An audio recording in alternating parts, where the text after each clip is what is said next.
안녕하세요. 축구 전문 기자 한준입니다. 64년 만에 아시안컵 우승에 도전하는 대한민국 축구 국가대표팀의 최대의 적은 부상인 것 같습니다.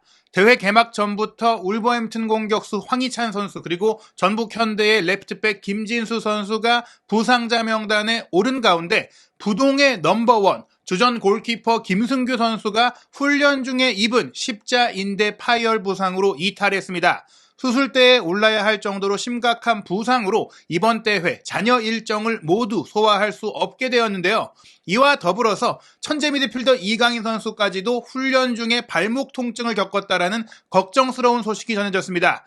조 1위로 16강에 오르기 위해 반드시 이겨야 하는 요르단과의 2조 2차전을 앞둔 대한민국 축구대표팀의 최신 상황 그리고 우리의 2차전 상대인 요르단 대표팀의 전력 분석까지 총정리해드리겠습니다. 바레인과 첫 경기에서 3대1 승리를 거둔 대한민국의 두 번째 상대는 1월 20일 토요일 저녁 8시 30분에 만날 요르단인데요. 요르단이 말레이시아와의 첫 경기에서 무려 4대0의 대승을 거뒀기 때문에 2조의 현재 순위는 요르단이 1위, 한국이 2위입니다. 즉 요르단이 한국과 비기기만 해도 자력으로 조 1위로 16강에 오를 수 있는 가능성을 갖게 되기 때문에 우리 입장에선 이번 경기 반드시 잡고 조기에 16강 진출 그리고 조 1위까지 확정할 필요가 있습니다.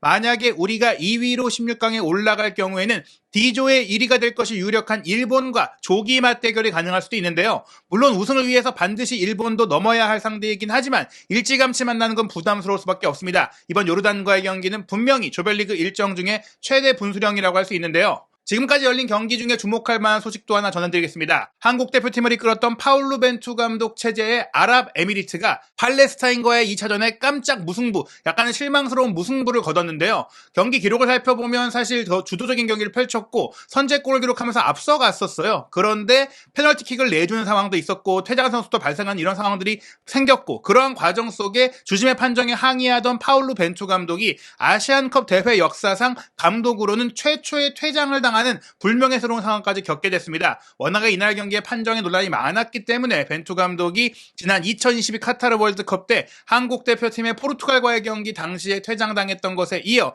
또 한 번 퇴장이라는 아쉬움을 겪게 됐는데요.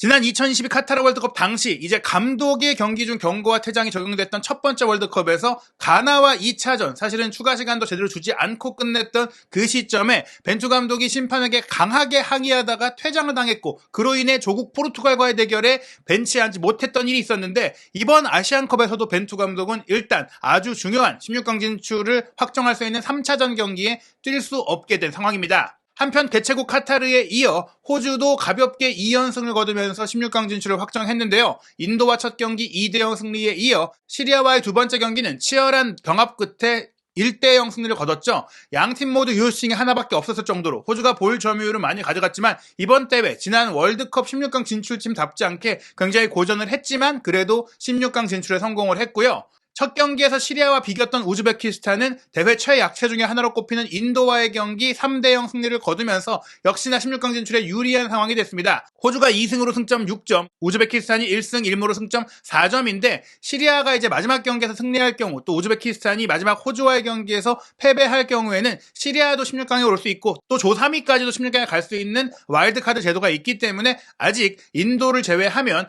우즈베키스탄과 시리아도 모두 16강 진출의 가능성이 있습니다. 저희가 이강인 선수가 조별리그 1라운드 공식 베스트 11에 황인범 선수와 함께 선정됐다라고 이야기해 드린 바가 있는데 아시안컵, 아시아축구연맹이 공식적으로 운영하고 있는 판타지 풋볼 리그에서 첫 라운드 가장 높은 성적을 거뒀던 팀 멤버에는 김승규 선수도 포함되어 있어서 화제가 되고 있는데요. 김승규 선수가 비록 실점을 하긴 했지만 한국의 바레인전 승리에 기여를 하면서 이 베스트 멤버에도 이름을 올린 바가 있습니다. 이러한 한국의 주전 골키퍼 김승규 선수가 1월 19일 대한축구협회의 공식 발표를 통해서 아시안컵에서 조기 하차하게 됐다, 중도 하차하게 됐다는 사실이 전해졌는데요. 1월 18일에 있었던 카타르 현지 훈련 도중에 자체 미니게임 도중에 오른쪽 무릎을 다쳤는데 그로 인한 MRI 검사를 해봤는데 전방 십자인대가 파열이 됐고 그로 인해 곧바로 수술대에 오를 거라고 합니다. 사실은 김승규 선수가 사우디아라비아의 알샤밥에서 활동하고 있기 때문에 김승규 선수 같은 경우에는 온 가족이 이제 카타르의 현지에 와서 이 대회를 또 지켜보면서 응원하고 있었다라고 하는데요. 가족들 선수들과 모두 함께 한국으로 돌아가서 수술을 받을 거라고 하니까요. 이 이탈은 분명히 한국의 전력에, 특히 주전 골키퍼로서 계속해서 활약해 왔기 때문에 큰 타격이라고 할 수 있겠죠. 지난 카타르 월드컵 당시에도 빼어난 활약을 펼쳤고, 말씀드린 대로 이미 중동 무대에서 또 경험을 쌓고 있기 때문에 훨씬 이 무대에서 익숙한 선수이기도 하고, 또 하나 주목할 점은 김승규 선수가 후방 빌드업 능력에 있어서는 분명히 이제 러시아 월드컵 당시에서는 김승규 선수가 대회 직전까지 주전으로 뛰다가 조현우 선수가 갑작스럽게 신태훈 감독의 선택을 받으면서 주전으로 출전했고, 특히 카잔의 기적으로 불렸던 독일과의 3차전 경기에 미친 듯한 선방을 펼치면서 세계적인 주목을 받았던 바가 있는데요. 그러한 선방 능력에 있어서는 분명히 조현우 선수에게 강점이 있지만, 우리가 아시안컵에서는 빌드업도 중요하고 후방에서의 볼 관리도 중요하고 라인이 높은 채로 경기를 해야 되는데, 그런 점에 있어서 김승규 선수의 강점이 좀 있다 보니까 많은 팬들의 우려가 따르고 있는 상황입니다. 어떻게 골키퍼가 훈련 중에 십자인대 부상을 당했는지 많은 팬들이 우려하고 있는데요. 우리 대표팀의 훈련에 문제가 있는 게 아니냐, 이런 얘기도 좀 나오고 있어요. 황희찬 선수와 김진수 선수가 이미 부상으로 이제 전지훈련 당시부터 뛰지 못하고 있던 가운데, 황희찬 선수 같은 경우에는 축구화를 신고 가볍게 팀 훈련까지 소화하면서 복귀가 굉장히 가까워졌다. 조별리그 3차전부터는 뛸 수 있지 않겠느냐, 이런 얘기들이 나오고 있고요. 김진수 선수 같은 경우에는 조별리그엔 뛸 수 없다라고 하지만 마침내 이제 축구화를 신고 개인 훈련을 시작을 하면서 꽤 많이 회복했다는 얘기들이 나오고 있습니다. 16강부터는 뛸 수 있다는 얘기들이 있는데요. 이와 더불어서 이강인 선수도 18일에 있었던 훈련 당시 경미한 발목 부상으로 통증이 있었다, 이런 얘기들이 있었거든요. 발목을 접질렸을 뿐이다라는 진단이 나오면서 큰 부상 아니고, 클린스만 감독도 김진수도 회복을 하고 있고 이강인 선수도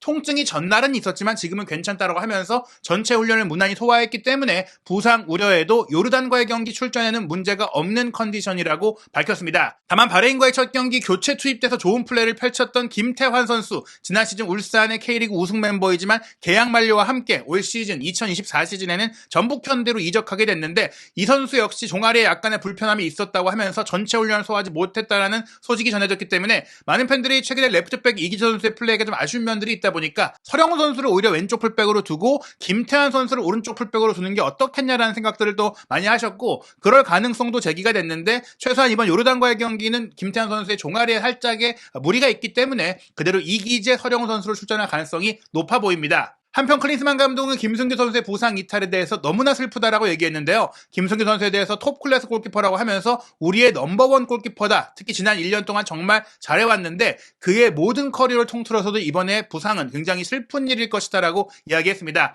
사실 이제 30대에 접어들었고 골키퍼이긴 하지만 십자인대 부상은 정말 장기간 떨어질 수가 있기 때문에 장기간 경기를 못 뛸 수도 있고, 십자인대 부상에서 돌아올 경우 물론 스프린트를 많이 하는 그런 포지션이 아닌 골키퍼이기지만 그 기간 동안 또 경기 감각이라든지 주전 경쟁이라든지 이런 부분들에 있어서 굉장히 큰 타격을 입을 수가 있기 때문에 굉장히 어떻게 보면 김승규 선수의 커리어에서는 큰 난관이 닥쳤다고 할 수 있겠는데요.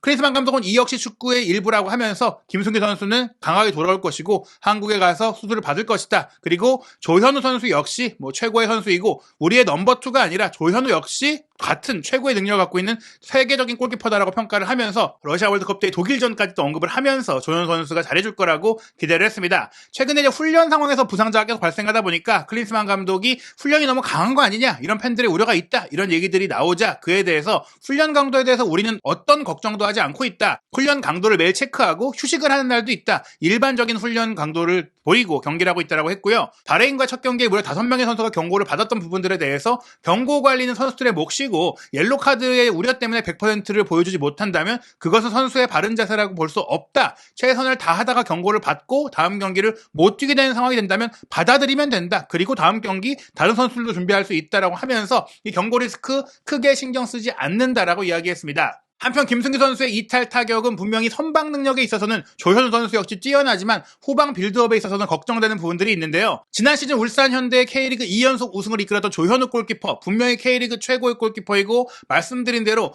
13차례의 클린시트, 무실점 경기를 펼친 것뿐 아니라 K리그 골키퍼 중에 최상급의 기록을 남겼는데, 지금 이 선수의 특징을 봤을 때는 분명히 스위퍼 플레이, 배후를 커버하고 센터백의 역할까지 해주는 라인이 높은 뒤를 커버하는 부분에 있어서는 8%의 기록밖에 안 나고 있거든요. 이 부분이 조금은 약점이라고 볼 수 있다. 클린시트 74점, 실점 기록 75점으로 K리그 최상급의 선방력을 갖고 있지만 후방 빌드업에 있어서는 K리그에서조차 최상급이 아니라고 볼 수 있는데요. 사우디 리그 전반기를 뛰었던 김승규 선수의 기록을 보면 인상적인 게 스위퍼로서의 플레이를 68%, 68점이나 보여준 것이니까 사우디 리그에서도 굉장히 높은 수준의 스위퍼 키퍼 능력을 보여주고 있다는 것이고, 또 사우디 리그 전반기에서 6번이나 무실점 기록비를 펼치면서 선방 능력 역시 뛰어난 모습을 보였던 것이죠. 사실 조현우 선수가 지난 2023 시즌 K리그에서 13차례 클린시트로 최다 무실점 골키퍼이기도 했고, 선방률도 74.3%로 울산이 우승팀임에도 선방도 자체가 굉장히 많았고 선방의 비율도 높았기 때문에 전북현대의 김정훈 골키퍼 다음으로 높은 기록을 만들었거든요. 조금 더 세부적인 지난 시즌 K리그에서의 기록들을 보시면 무려 110회 선방을 펼치면서 74.3%의 선방률을 기록한 것, 이것이 이제 K리그에서 굉장히 높은 수준이었다고 볼 수 있겠고, 상대의 득점 기회를 막아냈던, 확실한 기회를 막아냈던 것도 3.55회, 3-4골 정도는 조현우 선수가 자신의 능력으로 막아냈다고 볼 수 있는 것이죠. 그리고 페널티킥도 4차례나 마주했을 때 2차례나 막아내면서 페널티킥 선방률까지 50%를 보였는데, 스위퍼로서의 이 플레이는 4차례에 불과했다. 즉 배후 공간을 커버하는 능력에 있어서는 조금 아쉬움이 있었다는 것이죠. 다만 울산현대가 주도적인 팀이고, 또 울산현대에 입단한 이후에는 계속해서 조현우 선수가 후방 빌드업에 대한 개인적인 노력들을 해왔고, 그런 부분들 때문에 어떻게 보면 김승규 선수와의 월드컵 그리고 대표팀에서의 주전 경기에서 밀려왔다 보니까 본인도 많이 노력하고 있거든요. 그래서 지난 2023 시즌 K리그에서 조현우 선수가 골키퍼 중에 패스 성공률 1위 80.8%를 기록했고, 정확하게 연결된 롱패스도 159회 무려 49.1%로 K리그에서 최상급의 롱패스 정확성까지 보이면서 이런 우려들을 많이 좀 털어내고 있다. 분명 김승규 선수와 비교했을 때는 아쉬울 수 있지만 예전에 한참 안 좋았던 때의 조현우 선수와 비교하자면 그때보다는 더 발전했다라고 볼 수 있겠습니다. 김승규 선수 같은 경우에는 사우디 리그 2023-2024 시즌 전반기를 봤을 때 54회의 선방, 그리고 선방률은 68.4%로 조현우 선수와 비교했을 때는 떨어진다고 볼 수 있거든요. 하지만 5번의 페널티킥 중에 하나를 막아냈고, 또 하나는 상당히 실축이 있긴 했지만 좀 막아냈던 이런 기록들이 있고, 하이 클레임, 공중볼 처리에 있어서도 21회로 조현우 선수보다 조금 높은 기록들을 보여줬고, 무엇보다 주목할 만한 부분들이 전반기 경기만 뛴 기록인데도 스위퍼로서의 플레이를 무려 10차례나 기록을 하면서 이런 부분들에 있어서 분명히 강점을 보였다.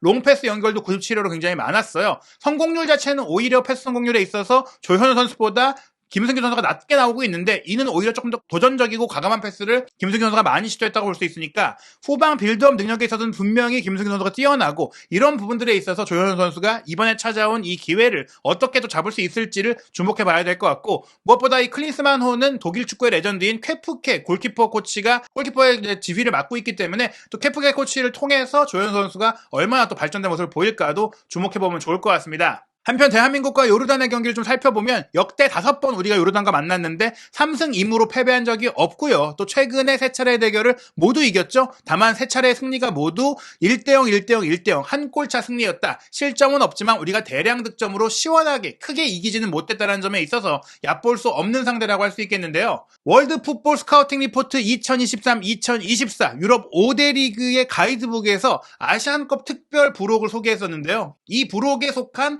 요르단의 전력 분석도 함께 소개해드리도록 하겠습니다. 우선 요르단은 중동의 다크호스라고 할 수 있는데요. 아시안컵 본선에 총 4차례 출전을 했고 6승 6무 3패로 꽤 좋은 성적을 거두고 있어요. 승점 24점으로 통산 기록도 13위에 해당하고 있는데요. 2004년과 2011년 대회에는 8강에 진출했고 6위까지 성적을 내면서 주목을 받았습니다. 지난 2019년 아랍에미리트 대회 같은 경우에는 디펜딩 챔피언인 호주를 잡는 등 대이변을 일으키기도 했었는데요. 다만 16강전에서는 다른 조에서 3위로 올라온 베트남에 덜미를 잡히면서 박항서 감독의 베트남 8강 신화에 제물이 되기도 했었습니다. 이번 대회 같은 경우에는 2차 예선에서 B조 3위에 머물렀지만 3차 예선에서 네팔, 인도네시아, 쿠웨이트 결코 만만치 않은 팀들을 상대로 3전 전승을 거두면서 본선에 올랐는데요. 현재 요르단 대표팀은 2022년 6월에 열렸던 아시안컵 3차 예선 3경기, 그리고 2022년 9월과 11월, 2023년 3월에 치러진 평가전 4경기 동안 완벽하게 조직력을 구축했다, 오랫동안 만들어 왔다라고 볼 수 있겠습니다. 최근에 중동의 강호 쿠웨이트, 시리아, 오만을 상대로도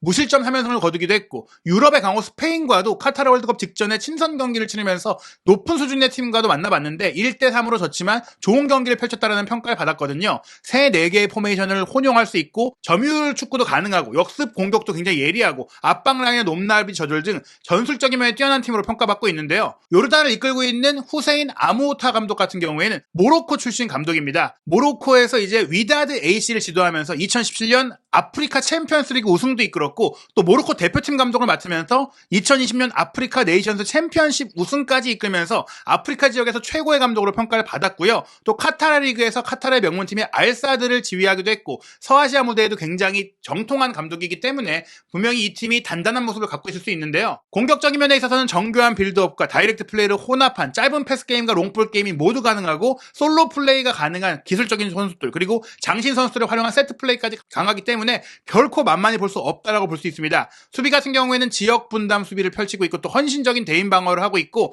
아예 또 밀려 내려왔을 때는 공 뒤로 7, 8명이 내려가서 두 줄 수비까지 펼칠 수 있는데 여기에다가 하이템포, 커버 플레이까지 현대 축구의 전술적인 면을 잘 갖추고 있다 보니까 우리가 정말로 조심해야 되는 팀이라고 할 수 있겠는데요. 월드풋볼 스카우팅 리포트에서는 요르단의 예상 포메이션을 4-1-4-1로 보고 있는데요. 주목할 선수 3명을 소개해드리면 공격수 알 나이마트, 미드필더 알 타마리, 그리고 수비수 바니야신입니다. 알 나이마트 같은 경우에는 센터 포워드, 레프트 윙, 오른쪽 윙을 다 오갈 수 있는 전천후 공격수인데요. 몸 동작이 유연하고 화려한 드리블 능력을 갖고 있고 박스 안에서 골 냄새까지 맡을 수 있는 야수같이 무섭게 골을 터뜨릴 수 있고 박스 바깥에서 과감하게 중거리 슈팅까지 때릴 수 있는 선수라고 합니다. 그리고 알타마리 같은 경우에는 프랑스 리그에서 활약하고 있는 요르단의 메시로 불리는 선수인데요.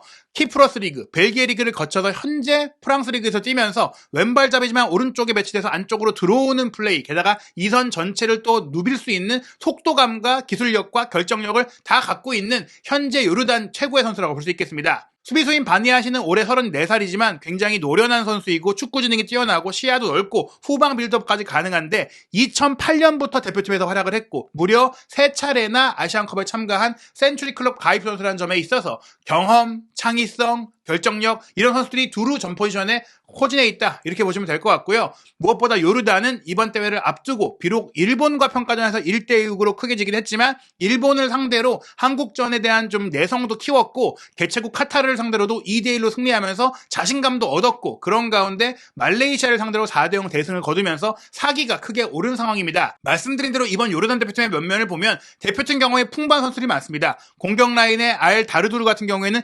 121회 경기에 출전했고 35골을 기록했고요. 또 카타르 리그에서 뛰고 있는 선수들도 주목해야 돼요. 앞서 설명드린 공격수 알 나이마트뿐 아니라 알 샤말에서 뛰고 있는 알리 올완 선수 역시 카타르 리그에서 뛰고 있다 보니까 이 카타르 아시안컵에 굉장히 잘 적응할 수 있는 선수라고 볼 수 있고요. 요르단의 메시라고 설명드린 알 타마리 같은 경우에도 이미 몽펠리에의 핵심 선수인 것뿐 아니라 A매치 63회 출전에 15골을 기록할 정도로 대표팀에서도 확실하게 자리를 잡고 있는 선수라고 볼 수 있겠습니다. 요르단 같은 경우에는 말레이시아와의 경기에서 3-4-2-1 포메이션을 썼고 그렇기 때문에 앞서 말씀드린 4-1-4-1이 아니라 3백을 기반으로 한국과의 경기도 나설 가능성이 굉장히 큰데요. 다만 3백이라고 말씀드렸지만 오른쪽 윙백인 하다드 선수가 조금은 오른쪽 풀백처럼 수비적으로 내려와서 플레이하게 되고 왼쪽 센터백인 알 아잘린 선수가 왼쪽 풀백처럼 좀 움직이면서 왼쪽 윙백이었던 알 마르디가 왼쪽 윙어에 가깝게 올라가니까 이게 4-4-2라든지 4-3-3이라든지 유연하게 경기가 좀 바뀔 수 있는 상황이고요. 최전방에 나이마트 선수가 스트라이커로 뛰긴 하는데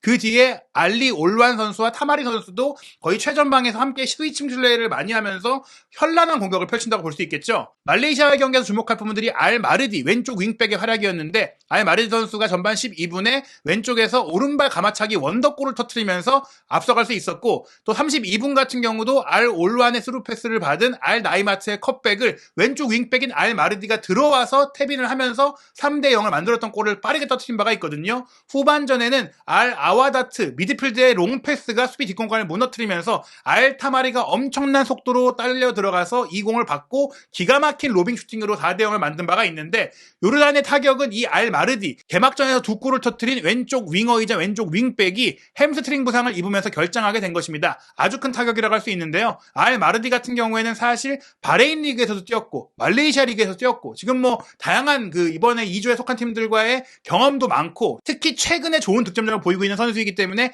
이 선수가 이제 빠지는 게 타격이라고 할 수 있겠습니다. 하지만 말씀드린 카타르 리그 활동 젊은 공격수 2000년생의 알리 올완 같은 경우에는 184cm의 장신에 포스트 플레이도 가능하고 힘도 좋고 굉장히 활동력이 좋은 선수니까 여전히 위협적인 선수가 있다고 볼 수 있겠는데요. 요르단 대표팀 감독은 한국과의 경기를 앞두고 확실히 우리가 선수비 후역습을 하겠다라고 얘기했습니다. 한국에 대해서 상당히 강하고 경험 많은 팀이라고 얘기하면서 어려운 경기가 될 텐데 원팀으로 우리가 잘 해내길 바란다. 16강에 올라가고 싶다. 물론 수비적으로 상대 한국을 개인적으로 막아내기 쉽지 않지만 지역적으로 팀적으로 막을 수 있고 그런 팀을 상대하는데 자신도 있다라고 했어요. 무엇보다 카타르, 일본과 대회전의 평가전을 치렀던 부분들, 공간을 어떻게 막는지 우리는 막을 수 있다라고 얘기했고요. 또한 윙을 활용해서 역습을 펼치겠다라고 얘기를 했습니다. 알마르디가 햄스트링 부상으로 빠지지만 그 없이도 경기를 잘 치를 수 있다라고 이야기했는데요. 한국 대표팀은 바레인과의 첫 경기에서 큰 변화를 주지 않을 것으로 예상이 됩니다. 김승규 선수가 이탈했기 때문에 조현우 선수가 선발 출전할 것이 확실시되고 있고, 오른쪽 풀백 그대로 서령우, 왼쪽 풀백 이기재 선수가 김태환 선수의 몸 상태 이슈가 있기 때문에 뛸 것 같습니다. 센터백 김민재, 정승현, 미드필드 라인에 황인범, 박용우, 공격 라인에 손흥민, 조규성 투톱에 왼쪽 이재성, 오른쪽 이강인이 주전 선수로 뛸 것 같은데요.